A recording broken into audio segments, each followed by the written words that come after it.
I'm Bill Rosenberg. I'm the president of Columbia Chemical and majority shareholder. Columbia Chemical started back in 1975. My father and a partner started the business, and we manufacture chemical additives for zinc plating. Our products are sold to zinc plating shops in the United States as well as around the world. Locally, we sell direct to the plating shops. Overseas, we deal through distributors and partners. Currently, our exports represent about 65% of our total sales. We're located here in Brunswick, Ohio, in one of the new industrial parks, and we've got 42 employees, and we've been a 30% ESOP for the past 3 years. This is our fourth location. The company was started in an old textile mill in Cleveland in '75. We were there for a number of years, about 6 years. Then the company was moved to Macedonia. We were there for maybe 10 years.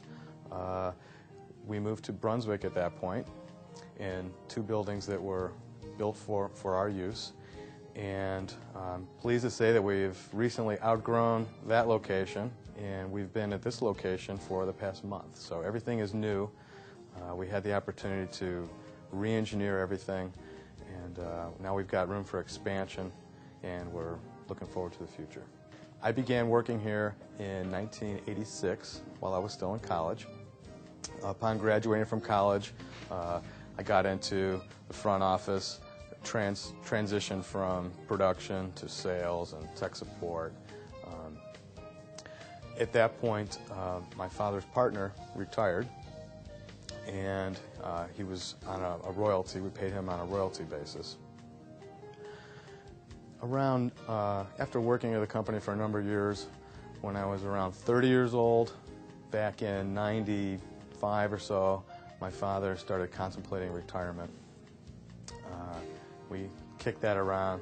He did not have a succession plan in place, and we proceeded to shoot from the hip. One of the mistakes that we made was we really didn't have a real idea of what the business was worth. The price that my father and I came up with was more based on what he and his partner needed to retire rather than what the business was worth. We also made some tax mistakes along the way that cost me some money. However, we did get the deal done. I was able to get the financing. It did work out. One of the main reasons why my father wanted me to take over the business was because he owned the buildings, and he was very concerned about having a good company to be able to carry on the lease. And he knew that I would take good care of the business and be able to fulfill the 10-year lease on his properties. And from my perspective, I had worked here for a long time, building up the company. I was very excited about our future and felt that this was what I wanted to do. Regarding sibling issues, considering that my father was relatively young at the time and my siblings and I were relatively young at the time, no one was really concerned about estate and inheritance and that type of thing. They were just happy that Dad was going to be able to transition onto his retirement, and they were going to have somebody that was going to be capable of running this business and paying the lease on the properties. After having gone through this transition and succession with my father and his partner, I began to look at myself, and I began to understand maybe I won't want to necessarily work until I'm 67 or of Social Security age. So that prompted me to begin to look back at the transition that I went through with him, and then began to understand how a better succession plan that I could begin to develop, so I could maybe do a little bit better job at that and keep my options open at retiring at an early age like that. I think I'll probably be active in the company for at least 10 to 15 years. But I was also concerned about what would happen if I became ill, disabled, hit by the big bus. I wanted there to be something in place where a transition and a succession could occur smoothly. When I started looking into succession planning for my own situation, I was interested in it but it wasn't something that had to occur right away because of my age. So I had the luxury of some time on my hands. So when I started learning about the various ways that you could transition ownership from a company, I also had a lot of other business things going on. Some of the things I was concerned about was having all of my money wrapped up into one investment, my company, and I wanted a way to be able to diversify some of that. Also, I wanted to find a situation where I could reward the employees, longtime employees, that had really helped us become, a strong, profitable company. I went about learning about succession planning by taking some seminars, by talking to the professional people that I was already dealing with, talking with my accountant, talking with a couple of the lawyers that we deal with, and they put me in the direction of suggesting some reading materials and taking some seminars, joining some organizations. That was actually, it wasn't overwhelmingly time-consuming. It was enjoyable, and honestly, yes, that did take some time away from running the business when we were doing the planning for that and setting that up.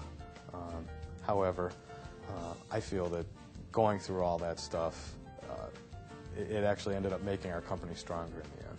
So during this period of learning about succession, I was introduced to the concept of ESOP. And I really latched onto that because that would allow me to begin to have a succession plan and also be able to address those other goals of rewarding employees and fostering that employee ownership ideal. And also it enabled me to diversify my big investment and take a little money off that table and be able to invest in other things. As a company, we've really developed from a typical family-run, very small operation to a company that is structured like a real corporation and does documented strategic planning. Along the way, I understood that I couldn't be a bottleneck for the various activities that we do here, and I needed to have a team in place where if something should happen to me, I could step away. So we did take a lot of measures to elevate people to positions of authority and responsibility, and we created some new positions and brought in some outside people to fill in as well. When I started thinking about succession planning and putting together a flexible plan that would work for me, that process took quite a bit longer. I allowed myself a year or two to educate myself and talk to other people that were doing this and consult with professional organizations. And then once I selected a method to do this, which I went the ESOP route, that took another year of a feasibility study, and then once we understood that indeed that was the way I wanted to go, it probably took another year to actually get the plan in place and to communicate with the group here how that was going to go. So it probably took me 3 or 4 years of planning and learning to put a succession plan together. I would recommend for any owner or any family member or a group of employees interested in succession planning to start early. It's something that you can't really put a time frame on it, and it's something that needs to be considered, and some type of plan needs to be in place. I'm opting for a very flexible plan considering my age and I plan on working here for a long time. So I need some flexibility built into my plan. But even an owner, say, who's looking at a retirement much quicker, really needs to start. Give yourself the time.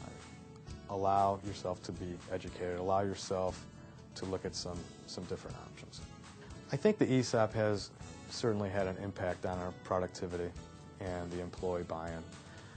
However, it's not a magic wand, and everyone who's considering ESOP needs to understand that it takes a tremendous amount of communication, takes a lot of patience, and you have to keep establishing the message, and on both sides.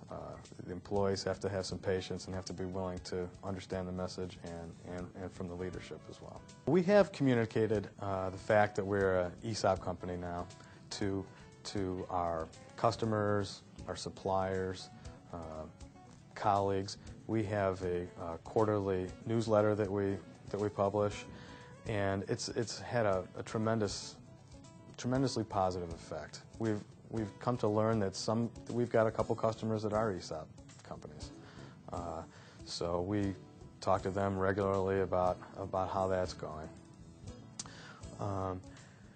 And there hasn't been a fear that Columbia will go away, especially with our customers. There's a lot of consolidation in our industry, and Columbia Chemical has been a target for some of the bigger companies that come and swallow us up, and frankly that has been a fear for some of our customers. But now with the ESOP, that fear has kind of been satisfied, because they know that now the employees have an ownership stake in the company, and it gives them a better feeling about Columbia's future.